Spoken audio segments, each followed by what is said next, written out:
Bonjour tout le monde et bienvenue dans ma petite cuisine. Alors aujourd'hui je vous présente un atelier sur la déshydratation et notamment j'ai acheté une certaine quantité de pêche que je vais déshydrater.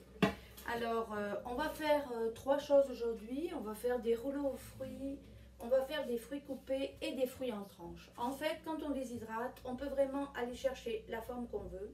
Alors au début, je déshydratais vraiment pour déshydrater. Et après, je me disais, ben, qu'est-ce que j'en fais? Maintenant, je procède différemment, c'est-à-dire que je déshydrate en fonction de ce que je veux en faire. Donc aujourd'hui, je vais vous présenter trois coupes différentes. Alors vous voyez ici, donc j'ai déjà fait. C'est une déshydratation en tranches, donc c'est plus pour une collation, pour quand on va se promener, pour quand on va faire du vélo, pour quand on va camper. Donc c'est une consommation directe pour le manger tel quel. Après, j'ai fait une déshydratation qui est une déshydratation en cubes. Alors ça, c'est plus pour rajouter dans des muffins, pour peut-être faire une croustade aux pommes et mettre quelques pêches qui vont apporter une saveur différente, ou pour aller mettre dans un muesli du matin. Donc c'est coupé quand même très très petit. Et j'ai fait aussi alors des rouleaux aux fruits. Alors les rouleaux aux fruits pour toutes sortes d'utilisations, pour emporter tel quel, pour la conservation, pour offrir. Donc ça peut être très différent. Alors on va prendre quoi? Ben, on a besoin de pêche. Donc la première étape, c'est d'éplucher les pêches. Alors j'ai vu que beaucoup de gens mettaient les pêches dans l'eau pour les éplucher, pour enlever la peau, donc dans de l'eau bouillante. Moi personnellement, je trouve ça un peu dommage parce qu'on perd en même temps du jus. Donc moi, j'épluche mes pêches tout simplement. Alors on peut utiliser un économe, on peut aussi utiliser un couteau quelconque et je vais aller éplucher mes pêches. Donc il y a des gens qui se demandent pourquoi déshydrater des pêches. Ben, pourquoi déshydrater des pêches? C'est parce qu'en hiver, elles vont être à un prix qui va être inaccessible et leur goût ne sera sûrement pas le même. Donc l'idée, c'est aussi la mise en stockage pour avoir par la suite une consommation d'un produit qu'on ne retrouve pas, qui est hors saison. Alors, quand je fais des fruits déshydratés, la plupart du temps, je vais avoir un bol avec dedans un demi-citron pressé. Donc, j'ai un demi-citron que je mets dans une tasse d'eau et je vais aller mettre mon fruit dedans pour conserver sa belle couleur. Alors, si vous voulez avoir un fruit qui s'oxyde, c'est-à-dire le fruit va devenir noir, si vous ne mettez pas de citron, mais ça peut être un choix. Moi, j'aime ça aussi la couleur parce que par exemple, je peux aller dans une tarte, faire le dessus, faire une fleur avec mes pêches par exemple, et je trouve que la beauté de la couleur est importante aussi quand on mange. Donc, alors on a différentes façons de procéder. Alors on enlève toujours si c'est un peu abîmé. Alors moi, ce que je fais, c'est que je prends la pêche dans ma main. Vous voyez, je vais aller faire des traits comme ceci. Alors c'est quand même assez facile. Voilà. Je trouve que pour la pêche, c'est le meilleur moyen. Voilà. Et après, je vais aller la couper comme ceci dans l'autre sens et je la fais rouler. Voilà. Et je vais aller tout simplement la déposer sur mon Paraflex. Voilà. Voilà, une fois qu'elle a été découpée. Et je vais comme ceci remplir entièrement et enlever les noyaux. Voilà. Donc, je vais vous le montrer. Donc, c'est très simple. On peut aller le recouper en plus petit si on veut. Moi, je trouve la taille intéressante. Je ne les range pas. Je fais une rangée complète comme ceci, que je vais aller mettre directement dans mon déshydrateur à 135 Fahrenheit. Alors, combien de temps ça tourne? Alors, comme je dis toujours, le temps est une variable. Ça va dépendre si vos 9 étages sont pleins, ça va dépendre de la force de votre déshydrateur, ça va dépendre de la marque de votre déshydrateur, si la fan est à l'arrière, si la fan est centrale. Donc, la température aussi, le degré d'humidité dans le produit que vous déshydratez. Donc, il y a de nombreux facteurs. Mais sachez quand même que ceux que j'ai fait ont tourné 18 heures. Donc, quand même, ça prend un certain temps. Voilà.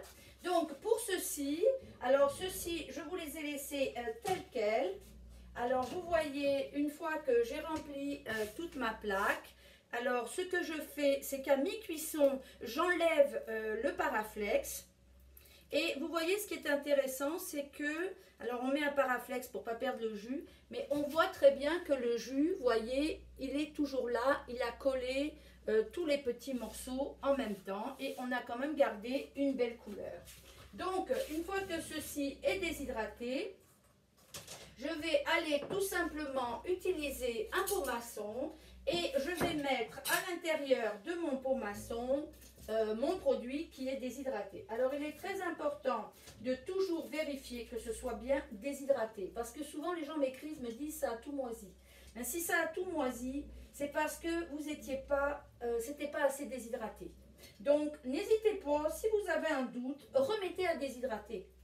On ne déshydrate pas trop, à part les petits fruits, moi je trouve, parce que je trouve que les bleuets, quand elles sont trop déshydratées, après c'est vraiment critique. Donc voilà, vous allez aller remplir un pot que vous aurez utilisé quand vous en avez envie. Donc ceci était la première coupe. Alors pour la deuxième coupe, ce que je me suis amusée à faire, ce sont des tranches. Donc là, on est toujours dans la même méthode, c'est-à-dire qu'on va aller éplucher notre pêche. Alors, dans la pomme, je sais que certaines personnes gardent la peau. Peut-être que dans la pêche, certaines personnes aussi gardent la peau. Moi, la peau me dérange. Donc, j'enlève toujours la peau. En plus, souvent, quand il y a la peau, ça ne se déshydrate pas à la même vitesse. Ça fait que, par exemple, dans les pommes, ça va faire des pommes plus rabougries. Ça va créer des tensions. Bon, dans la pêche, ça ne me viendrait pas à l'idée, mais je sais qu'il y a des gens qui la gardent. Alors, dans la pêche, qu'est-ce que je fais pour avoir mes tranches? Moi, ce que je fais, c'est que je coupe au milieu et je tourne. Et je vais aller faire ça sur toutes mes pêches. Et après, avec mon couteau, je vais faire les mêmes marques. Et donc, je vais aller avoir des tranches tout le long. Voilà. Et ces tranches-là, je vais aller les sortir. Donc, je vais débiter ma pêche au fur et à mesure que je vais aller déposer directement sur mon paraflex. Voilà.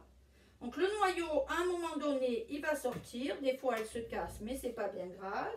On l'enlève et on continue ainsi. Il est préférable de faire des tranches qui soient toutes à peu près de la même grosseur. Alors moi j'aime bien faire des tranches quand même assez épaisses parce que sinon après en bouche vous n'avez plus rien. C'est le même principe que la fraise. Donc vous voyez, je vais aller faire peut-être 5 tranches sur une pêche. Vous voyez, voilà. Et donc après, alors contrairement à la première méthode où je jetais directement mes fruits sans vraiment y réfléchir, ici je vais aller tous les ranger un par un à côté. Et je pourrais aller faire par exemple, c'est ce que j'ai fait hier, je peux aller faire un étage de pêche en tranches, un étage de pêche en rangée et je peux aller faire un étage de rouleau aux fruits. Alors pour les rouleaux aux fruits, j'utilise toujours un autre fruit. Vous pouvez faire un rouleau aux fruits que de pêche, c'est possible. Par contre, je trouve que quand on fait un rouleau aux fruits qu'aux pêches, il devient cassant, il se tourne moins facilement. Moi, dans tous mes rouleaux aux fruits, ce que j'aime beaucoup faire, c'est mettre des pommes. Toujours. J'ai toujours une base de pommes dans tous mes rouleaux aux fruits. Alors j'en mets peu.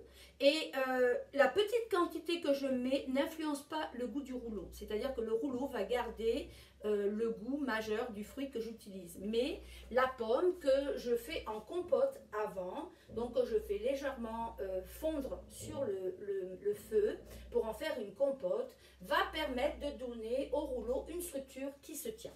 Alors hier j'ai fait des tests. J'en ai fait un qui était sans pomme du tout et celui qui était sans pomme du tout est sorti beaucoup plus cassant. Donc, je vais juste enlever ça de là. Voilà, on va le mettre ici. Voilà. Alors, celui que j'ai fait sans pomme du tout était beaucoup plus cassant, même s'il est sorti en rouleau aux fruits. Et donc, j'en ai fait directement des carrés. Donc, on peut aller en faire des carrés que j'ai été mettre de la même manière, une fois qu'ils étaient bien secs, dans un pot maçon et que j'utiliserai tel quel en carré. On aurait pu aller, si on voulait, faire des formes en triangle ou toutes sortes de formes qui vous font plaisir.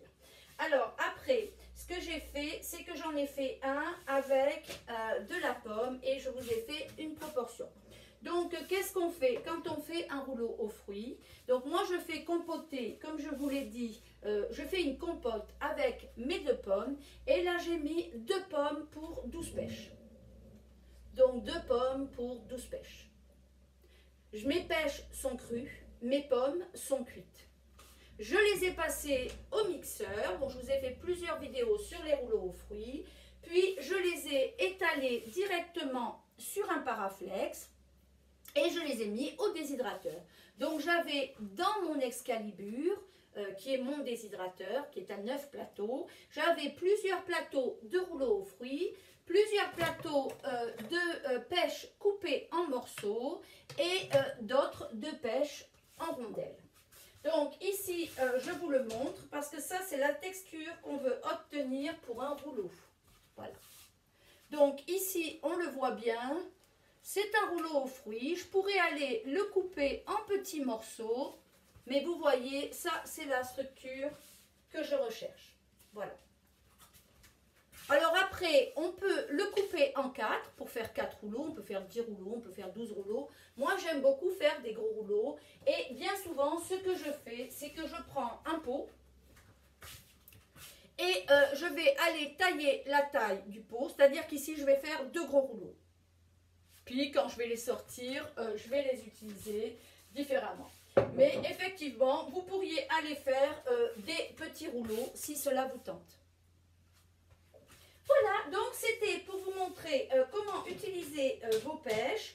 Alors j'ai fait aussi des rouleaux où j'ai mis pêche pomme gingembre parce que j'aime beaucoup le gingembre. Vous pourriez aller mettre curcuma, vous pourriez aller mettre un épice qui vous convient et qui vous ferait plaisir. Voilà, sur ce, je vous souhaite une bonne journée et je vous dis à la prochaine fois. Si vous avez des questions, n'hésitez pas à me les poser, ça me fera grand plaisir d'y répondre. Au revoir.